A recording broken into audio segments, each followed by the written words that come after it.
How you doing? This is Crypto Rican Queen, bringing the gap between the rich and the poor, coming from the great state of Florida temporarily, visiting here, my family in Orlando.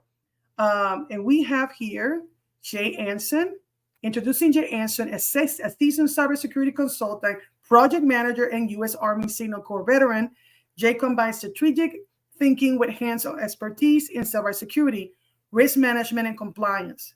Known for his strong leadership and training skills, he empowers teams and ensures organizations are secure, compliant, and resilient against the digital threats. And also, he is a Palau Ministry of Finance.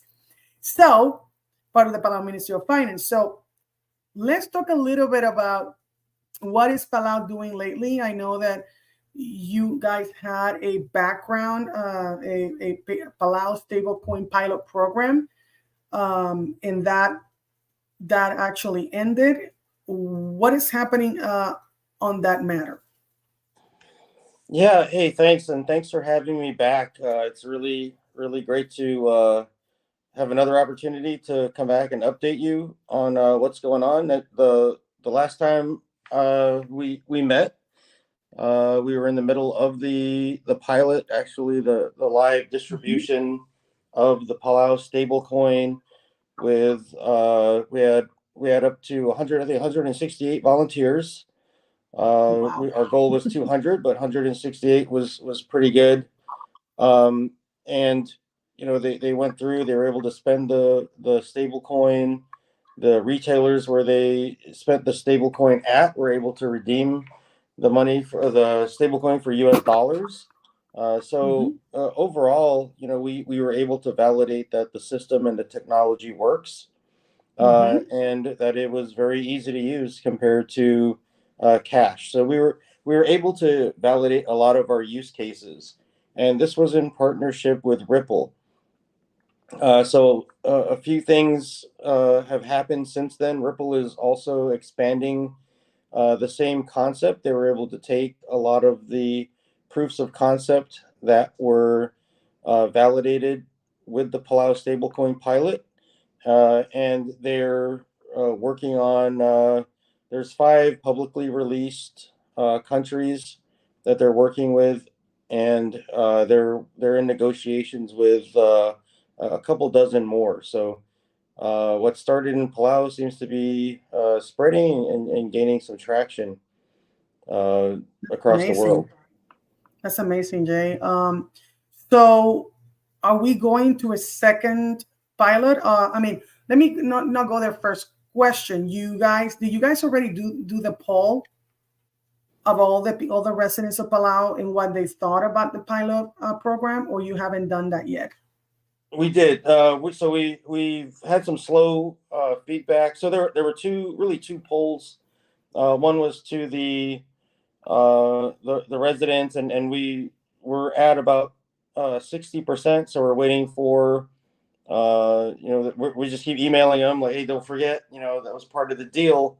You got $100 worth of stablecoin to spend. We need your feedback. Like honest feedback. What was it like? What did you like about it? What were your dislikes? What can we help us make the program better?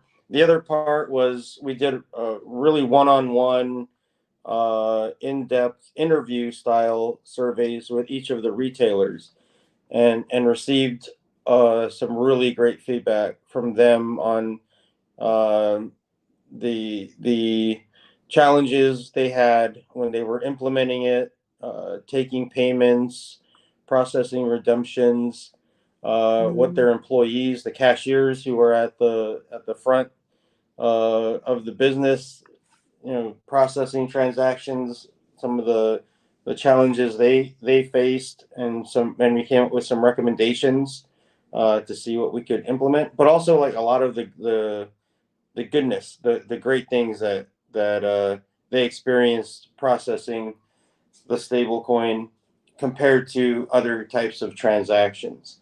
Um, and so the initial feedback now from the users, one is, is there a way to make the transactions go through faster? So some of the mm, frustration there was with transactions timing out, and they would have to go and like start over again, just because if the Wi-Fi signal was weak, as it is Oh in some man. parts of Palau. Yeah. Another one is, with the pins and the recovery questions. Some people just, it was, they'll go one weekend and they'll spend half of their stable coin, and they'll go back and, they haven't touched the wallet because it's not a regular everyday thing. And so they would forget their pin, and Oh then they man. forget their recovery questions. And there's workarounds for it. But it just Yeah. requires a Would little bit of would you guys be able to use like because I get into MetaMask, the DeFi wallet, I get through my face. So either face or your fingerprint. Thereby, you don't need to put your password or yeah. your passcode. Can you Yes. guys Yeah, use that? we're looking at more sophisticated. So the wallet we were using, it was just a one time wallet for the pilot. Again, we didn't know if the pilot's going to work, so it's a cost Yeah, it's simple. thing. So I mean the wallet that was used for the pilot was very very simple to include the authentication method used. So uh, the most cost effective method was the pin. I get Onboarding that. and, I get that. onboarding and everything was done to satisfy um, AML KYC through. We only used government employees. They're vetted. They have their identities are known, and Okay. for many of them, it was a face to face. We had to sit down and show them how to onboard the wallet. So That's what I it was was going to ask yeah. because since this is a little bit more, this is not normal technology. It's new technology. How do you guys educate people that were participating in the pilot? So Yeah. you guys have to show people basically, Yes. And so that like one that on leads to one, the or do second. you have like a video stuff?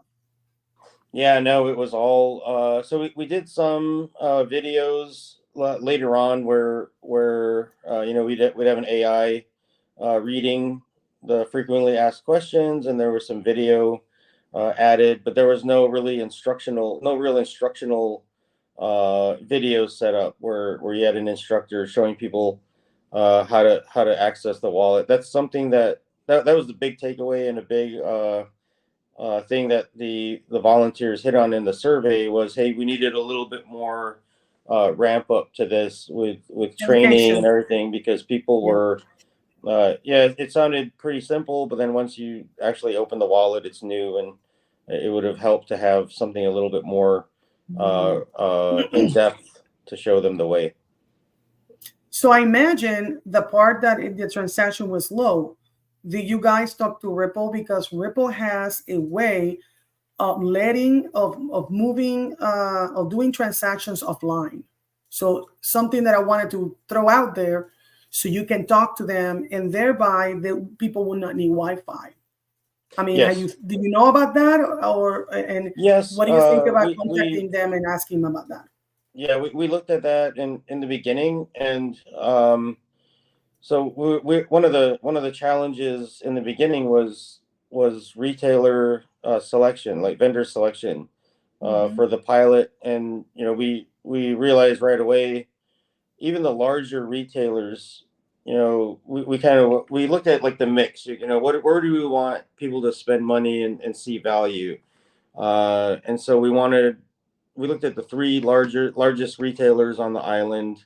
One of them, two of them have gas stations. So we're like, oh, we can have the digital residents. They have the ability to go and gas up Hmm. their boat at the marine gas station. And then another one, they can put gas in their cars. Gas is like $7, $7.50 a gallon in Palau right now. It's Oh very my expensive. God, Yeah. crazy! And so but then when we talk to the retailers, they don't have Wi-Fi at those locations.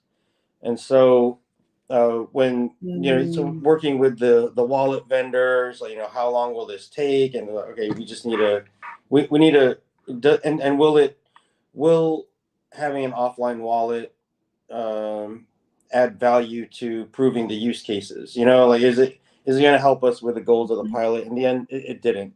So we went with the retailers that had Wi-Fi at their locations, so that we could go ahead and run through the use case and the solution design to proof the concept. One of the lessons learned is the next wallet definitely has to have an an offline feature, because one of the the big where I think the wallet would be very, very beneficial is those smaller mom and pop retailers and Yes. the market where you have local vendors who go and they sell arts and crafts, local food, you name it, and they don't, they're not big enough to really. It's not cost effective for them to take credit cards or a PayPal or Square or something where they're taking a 3% or more fee off of the money they make. And those vendors, they use, they're going with their little metal boxes so that they can collect cash, which is not Yeah. very Do you secure. guys I have a question? I know it's not secure, but do you guys Yeah, have a lot of storms? Because again, going to the offline way yeah, will help. Because I don't know about you, but in Puerto Rico, we have a lot of hurricanes and stuff like that. yes, And I remember when I was trying to talk to you before, like a month or a little bit more than a month ago, you guys were going through some kind of storm, yeah, focusing again on the offline. Because yeah, if there's areas of the island that there's no Wi-Fi or some kind of thing, again, you can actually be able to have transactions no matter what. Because when people need money, right? correct. It's not something that That's is true. like Yeah. unnecessarily. Right. I mean, you like the ATMs won't work. The banks will probably be closed. Exactly. Yeah. So but you'll still have your phone with you. You can still Mhm. do, like, wallet to wallet or phone to phone with using Bluetooth. You'll still be able to do transactions. You don't need a Wi-Fi network. Or you can, or if there's limited network, again, you do the transactions and it all, scan each Mhm. other's QR code, and then Yeah. the transactions are there whenever the Wi-Fi turns back on, and you can reach that node to actually process the Mm, transaction. It all goes through. yeah. So yeah, those are the benefits we were looking at, and so those are kind of the top three. What I said, the offline wallet, the user training, um, those were big ones. But really, I mean, the users, the volunteers that were in the pilot, they definitely saw immediately the benefit, because they're like, yeah, this is really easy. If they had the other thing is, like, if you go into a store and you only have $40 in your wallet, but you have $5,000 in your bank account, you can only buy $40 max, right, worth of stuff, Mhm. because they only take cash. But if you had a way a cost effective way to access that, maybe you see Exactly. something else you want, you spend $60. So it's good for it's convenience for the shopper, and it's good for the retailer. They're able to take For more everybody. revenue, and more taxes go to the government. We don't need more taxes, but it's just it's a way for economic growth. So who was in charge of the education part Well, of it? I was pretty much that was me working with the president's office, but we were pretty limited. It was kind of we made a lot of assumptions on ease of use, but in Mm, the end, it was it was something new, and something that people needed a little bit more um, instruction on, and just getting more comfortable with it. What we could have done is probably a like a really soft launch, just to get people uh, trained. Like, so we did several town halls where um, the Ripple experts were there with the Palau Digital Residency Office uh, staff, and we sat down with whoever was there and set their wallet up for them. And so that was good, but at the same time, it worked against us because setting the wallet up for them, they didn't do it themselves, and so they forgot like They're not how learning. to do Yeah, it. Yeah, exactly. So it, you got, I know you don't have that many people on your residency program. So have I two. imagine you guys don't have that many. So Yeah, I teach crypto. How can I help you guys? Because again, I can make videos of all kinds of stuff. right. Yeah, And, I don't know. no, Like I that said, would have been I that love would have been very helpful. educating. Yeah, that Yeah. would have So been you very let me know, helpful. man. Let's just talk about how I can help you guys Yes, logically. So are we going to have a second pilot, or are you still waiting for the so pilot we're almost done survey? with the report. As with any reports for a program of this size, every time uh, our managers take a look at it, they want to add something else, which is great because there's things in the big picture that they want us to address, and so we're almost there. There's two things. So the report, but we're also waiting for the results of there was a public audit that was directed by the Palau Congress, the Palau Senate. There's like three senators who are very opposed to the Palau stablecoin, and Did they say so why? Can they explain? Can you explain oh yeah, why yeah, no, they're absolutely, it's public interested? record. They're the main two points of contention. One, they contend that the Palau president did not have the authority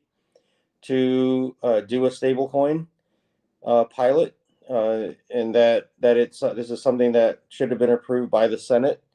The other one is that um, the Palau stablecoin is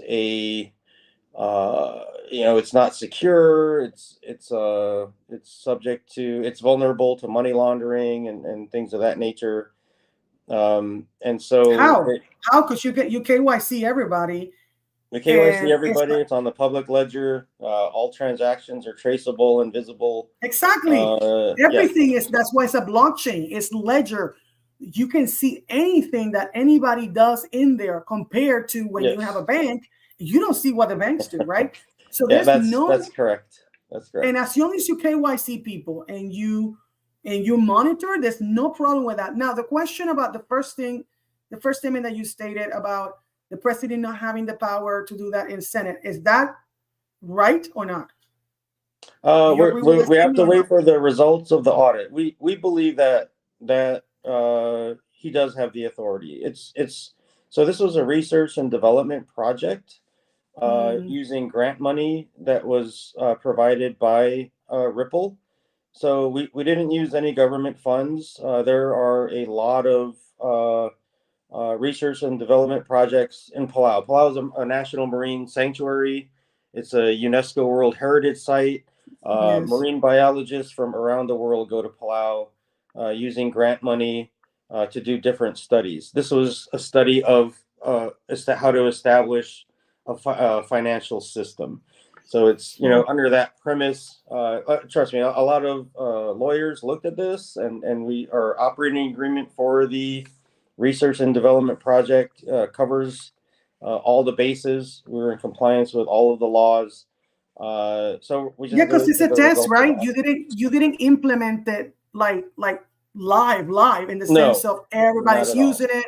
You didn't Correct. force it, and you No. stated that every person is going to get, once you do finish the poll. I imagine you're going to do a phase two, right? Yes. And once that happens, I don't know how many phases you're going to test phases you're going to have. Then the people have to vote if they want that or not. That's So correct. because it's a test, I don't understand what is the problem. Why is it that Yeah. some people Well, reluctant it's to it's innovation? it's Because what you guys are doing is amazing.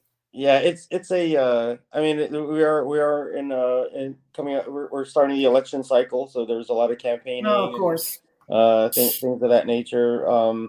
I had posted some of uh the hearings, the committee hearings that were broadcast live, and I mean, my boss, the Minister of Finance, they really took him to task on not just the stable coin, but the Palau Digital Residency program. A lot of the lawmakers in Palau still think a stable coin is the same thing as a Bitcoin, and they don't know the It's not, difference. because it doesn't fluctuate. Again, I Correct. think it's actually lack of education the problem. Yes, they Because a need to stable engage coin is more and do not a more volatile research. coin. It's the point is that it stays in there. It's stable. If Yes, you guys were using Bitcoin like El Salvador is doing, by the way, I came from El Salvador yes, I was going to to ask you. investigate over there. I'm Yeah, like, that's different. yeah, What you guys doing are different. It's different. You are at least doing a test, and you are checking what the people think. In El Salvador, they just basically by the fact of just approve that, boom, and they push it, and they didn't even do any education, because I talked to so many people, wow, individuals and business people, and I even went to their Congress. I got invited to their Congress, and I met 20 senators out of the 86 senators, yes, and nobody knows anything about crypto but the president, yeah. basically. I'm like, that's bad. That's not what you guys are doing. But yeah, it just doesn't make any sense. Of course, maybe elections, everybody wants to just feel, do the opposition, look at what this party did or not. Yeah, But what is the most important thing is what benefits the people, and that's right? exactly why we're sticking with it. Let the people decide. Mm-hmm. And we have so the next phase definitely is going to include a lot more just grassroots education and workshops. We're really looking for that collateral bank relationship, um, Mm-hmm. so that because the banks know how to do this. They know how to roll out financial programs like this that are beneficial. So this is something akin to other there's other financial payment mechanisms in Palau. Other than there's credit cards, but not everyone wants to use a credit card or can get a credit Mm-hmm. card in Palau. There are a lot of unbanked and underbanked people in Palau. There are a lot of uh, how do you say overseas workers, foreign workers in Palau that send remittances, and that's Cross-border very that can be payments is there. yes Is cross border the other payments that thing, can yeah. be very costly. Yeah. Then And they slow. have the tourists. Tourists coming in. Mm-hmm. A lot of the Chinese tourists, they use Alipay. Essentially the same Really? thing Wow. without having to use a point of sale device. Mm-hmm. So this is there's a lot of benefits to this. If we can get it on an exchange where someone who does have Bitcoin or Cardano or Ethereum, Mm-hmm. they can convert it to Palau stablecoin in their wallet. They come, they pay with Palau stablecoin while they're in Palau. Pay for their dives, pay for their Exactly. hotels, their It restaurant helps meals. everybody. When they leave, they Everybody. exchange it back to whatever crypto Mm-hmm. they had, and continue on. So Man, it's a way to generate more revenue for Palau, for the people, exactly. through that exchange mechanism and the fees on the exchanges, where if you're using a PayPal service or Alipay or credit cards, that money doesn't go to Palau. It goes to the merchants, or not to the merchants, to the people that are to the banks that are controlling the credit Exactly. cards and those Exactly. services.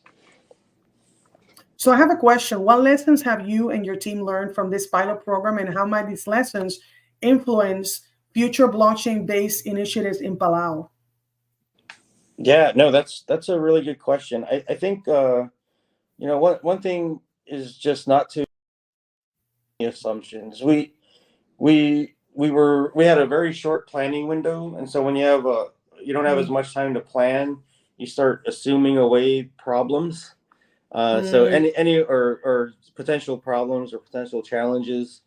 I think when for in the future, like things we need to really anticipate what could happen at the strategic level, especially Mhm. in terms of just the socioeconomic challenges, socio-political challenges.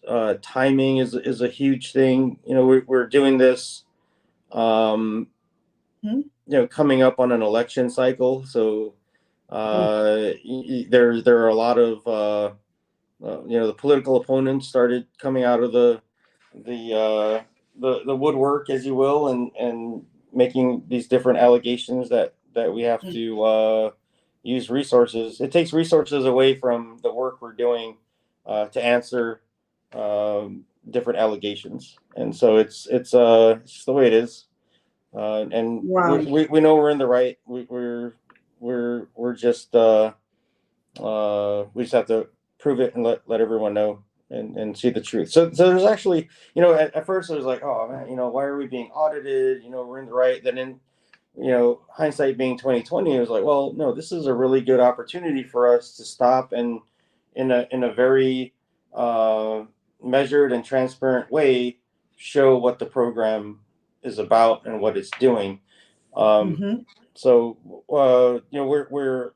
we really need the results of the audit. We don't have those yet. Mhm. I think we were requested. We got the request letter from the public auditor the beginning of August. It took us a little bit of time. We had to pull together over 200 documents, Mhm. and we submitted those. I want to say around the 22nd of August. So, for Mhm. 2 or 3 weeks turnaround, I think it's pretty good for a government organization to get things that fast. And we've submitted it. So we've been Mhm. waiting since the end of August, a little almost 2 months now for the results. So I'm hoping that the next time that you guys do the test too, that you guys maybe give people, hey, some kind of reward for doing the poll in time, because people need some kind of reward. It's how everybody works, people get busy, they don't care, but when you say, hey, I'll give you some more stable coin when Right. you put it by this time, I bet that your result will get there faster. So another question: can you discuss the nature of the collaboration with Ripple, how did Ripple contribute to the development and execution of the Palau stablecoin pilot program, and what is going to be happening in the next 6 months to a year? Yeah. I mean, like Ripple.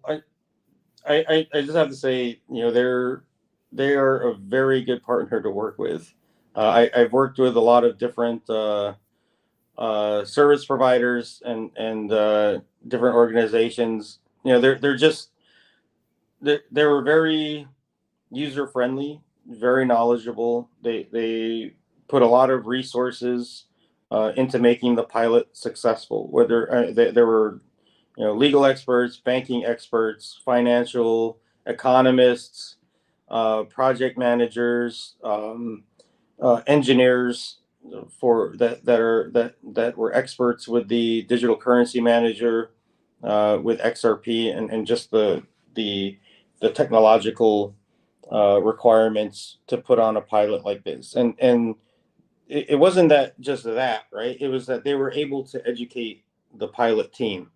uh, my background is in cybersecurity, but I don't know that much about crypto and blockchain, or I didn't at the beginning. I know a lot more now, thanks to them, than I did before. And the same with the other seven Ministry of Finance staff that were working on. And we were all we all have day jobs with the Ministry of Finance. Are just Yeah. the person that did the minting, or the two ladies that did the minting. One is the director of the National Treasury for the entire country, so she's pretty busy with all the different audits and day to day activities for making sure that everyone in Palau and the government has money, right? But she took the time to uh, get educated on the process, on the technology, and how it works. And then her senior chief was her alternate at that level. Above the program, we had the CIO for the Ministry of Finance and one of his senior system administrators. So it's that level of effort and seniority that we put against this, because we wanted to bring our best and our most experienced into this, to try and match what Ripple was bringing to the table. And so they're and then they're just really flexible. Whenever we met problems, there was no sense of frustration or giving up, no blaming, none of that. I mean, we were just one team, one fight all the way to get this pilot to the finish line. So it was very and also the messaging and everything, the marketing piece. They were with us all the way, showing us how to reach and market to a certain degree. I mean, we could have done a better job. This is on the Palau side of getting a marketing campaign put together, and we're going to do that for the next phase. But yeah, no, we were really happy with our partnership with Ripple. So when do you think that approximately when you're going to start the test phase 2? So this week we are, like, no kidding, finishing the report. So we've already sent drafts to the Minister of Finance, to the President's office, to the President, and we're getting feedback. We're at that level now where we're getting feedback from the most senior levels of government of what they want in the report, because it's going to be a public report. You're going to be able to read it. Everyone's going to be able to read it. Yes. and see the lessons learned and what we did, because it's all about innovation and sharing. This is it's going to be pretty monumental, right? Because again, we're still in that election cycle, so our president's political opponents are going to read it too, and they're going to want to refute and ask questions and make more allegations probably, and that's fine, because just coming. I'm willing to debate anybody on the merits of using blockchain technology for economic programs. I mean, it's transparent and it's secure, it's traceable. One incident we had that I'll share is, and this is where Ripple was really instrumental. So we had a wallet that the user was no longer able to access, and it still had stablecoin in it. Hey, no problem. We froze the wallet. We made a annotation of how much stablecoin they had. We destroyed that stablecoin, and then we issued the same amount into a new wallet. That's amazing. Just like that. Amazing. I mean, if it had been stolen, the cash is gone. UBSOL, exactly. UBSOL. Yeah, you lose your actual wallet with cash in it somewhere. You're not going to be able to call the bank and say, "Hey, I lost my wallet. Remember that I just withdrew $60 from your ATM. Can you replace my $60?" It doesn't work. So we were able to do that. So those are some of the things that we found were there was goodness in it, and Ripple was really fast to come up and I would always say, let's Apollo 13 this, so we all come together and we look at the solution design, we look at the tools, the wallet. This is what we have, and we come up with a solution for the customer and help them out. So that was really good. So I have one last question. In hindsight, what do you think were the most significant challenges faced during this pilot program? And what advice would you give to other nations considering similar blockchain-based initiatives? So in hindsight, the biggest challenge again is just the education piece. I think that made it. So if we had spent more time in the beginning educating the public on what the stablecoin pilot entailed, it would have saved us a lot of Mm. time during implementation and during because we were doing this very meticulously. So we separated. Normally, when you onboard a wallet, everything's done in one place, but we were being very secure and very careful. So you would onboard the wallet, but then the user agreement was separate. And then those two things. A lot of people had never worked with DocuSign before, Oh so it my was. gosh. But they thought it was spam. So there was all these delays. Whereas we Mm. would tell them, like, here's what DocuSign is. This is the document you're going to get from DocuSign. Like, okay, we're ready. We're going to look. It's going to come from this email address. Then with the wallet, record your PIN, memorize your PIN, record your Q&A for recovery somewhere safe. Things like that, like little techniques that would have saved, because we did a lot of PIN resetting and a lot of reissuing wallets, because the wallet that they created.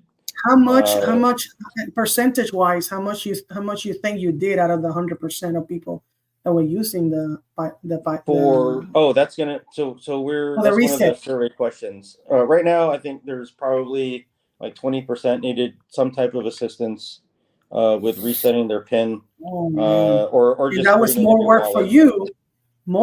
you, with the Exactly. not enough manpower, No. which basically slow down everything, right? Yes. Yeah, because it's one-on-one. You got to go and sit with them and say, okay, let me see what you're looking Oh my at. Like, gosh. oh, okay, what's your PIN? Like, I don't know my PIN. What are your questions?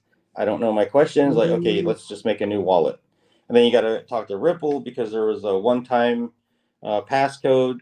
That way, you make sure like not everybody in the world can create a wallet and spend a bunch of XRP needlessly. You'd Mhm. have to have that one-time passcode. So there was a lag. And I think we could have just shortened the timeline. So that the education piece up front, like, have a plan, spend, I would say 2/3 of the time with the education piece, along with setting up your solution design, and then 1/3 of the time actually in a pilot with the sample population, getting the information you need to test your use cases. Okay. And then yeah, what was the second part? The second part was, what advice would you give to the other nations considering similar blockchain-based initiatives? Other than that, find a good partner, someone that you can trust, and that's not just in it for themselves. I mean, Ripple, yeah, they're a business. They want to make money. They want to be Mhm. successful. They want to grow. But you could, we could tell, right, that they're about innovation. Like, they're excited about this technology and they want it to work. There's a lot of people who are, they follow Ripple and stuff because they're, they want to see their XRP reach whatever amount so they can, be wealthy and things like that. And that's fine. If you're a crypto trader and investor, that's great. But what you have to realize is the technology and the growth and spread of it is what's going to make that XRP or that cryptocurrency gain value. And Mhm. so they just, you got to find a good partner that knows what they're doing and is able to work with you every step of the way. That would be my biggest takeaway. And then like, share. So there's a lot of things. So my day job with the digital residency program, there's a lot of stuff. We're growing our marketplace, and there's a lot of things that are on our roadmap that we're not there yet. So when people come to us and they're like, "Hey, can we do X, Y, and Z?" I'm ready to tell them, like, "No, we're not there yet. But go and look at Estonia's program. See if that'll work for you. Go and look at Mm. whichever program. Use the technology that's there, and then once we get it in our marketplace, come back and see if what we're doing works better for you."